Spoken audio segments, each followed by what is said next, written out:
নির্ভীকভাবে সামনের ভোটে ভোটারদের জন্য কাজ করবে, প্রার্থীদের জন্য কাজ করবে। এই ভোটটি সুষ্ঠু হওয়া জাতির জন্য প্রয়োজন। এই ভোট সুষ্ঠু না হলে দেশে গৃহযুদ্ধ হতে পারে, রাজনৈতিক মতৈক্য বাড়তে পারে, দেশের অর্থনীতি ধ্বংস হতে পারে। এই ভোটটি দেশকে বাঁচাতে পারে যদি সুষ্ঠু ভোট হয়, যদি লেভেল প্লেইং ফিল্ড হয়।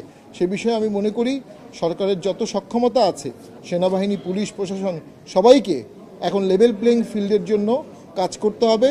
যেখানেই মব সেখানেই প্রতিরোধ, এই নীতিতে সরকারকে এবং নির্বাচন কমিশনকে চলতে হবে। আপিল শুনানি করেছি এবং মাননীয় ট্রাইব্যুনাল, সম্মানিত ট্রাইব্যুনাল প্রতিটি আপিল খুব পুঙ্খানুপুঙ্খ বিচার করছেন এবং ন্যায় বিচার করার সর্বোচ্চ চেষ্টা করছেন। আমরা জানতে পেরেছি প্রায় 600টির উপরে আপিল জমা হয়েছে।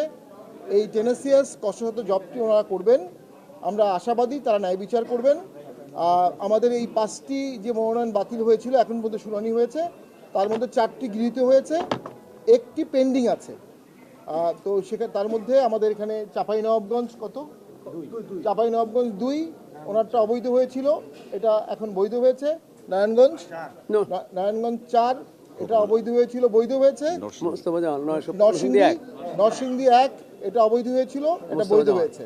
পাশাপাশি শরীয়তপুর 1 এটাও অবৈধ হয়েছিল, এখন বৈধ হয়েছে। আরেকটা আছে, এই 5টা। তো আমরা আশাবাদী আপিলে আমরা ন্যায় বিচার পাবো।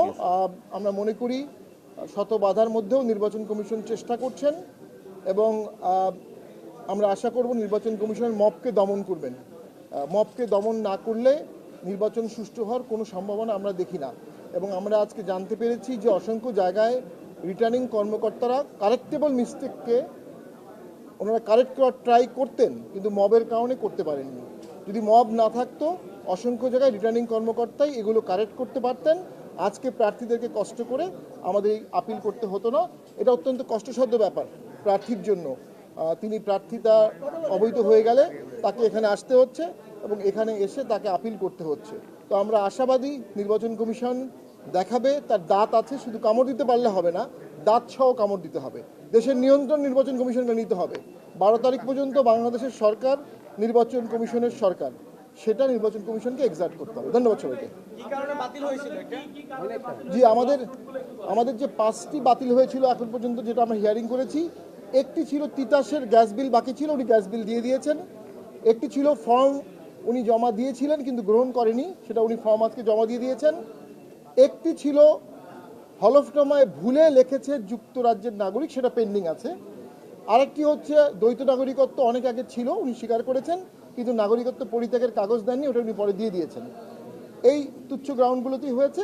আমরা মনে করি এগুলো সব ঠিক হয়ে যাবে। আরেকটি হচ্ছে শরীয়তপুরটা কি ছিল যেন, শরীয়তপুরটা কি নিয়েছিল প্রথম যেটা, হ্যাঁ শরীয়তপুর। আরেকটা ছিল হচ্ছে ওনার ইয়েটা কাগজটা, হ্যাঁ সিগনেচার না। তো এই 4টি মূলত আমাদের সাবস্টেন্টিভ ডিসকোয়ালিফিকেশন কারো আমরা এখন পর্যন্ত পাইনি।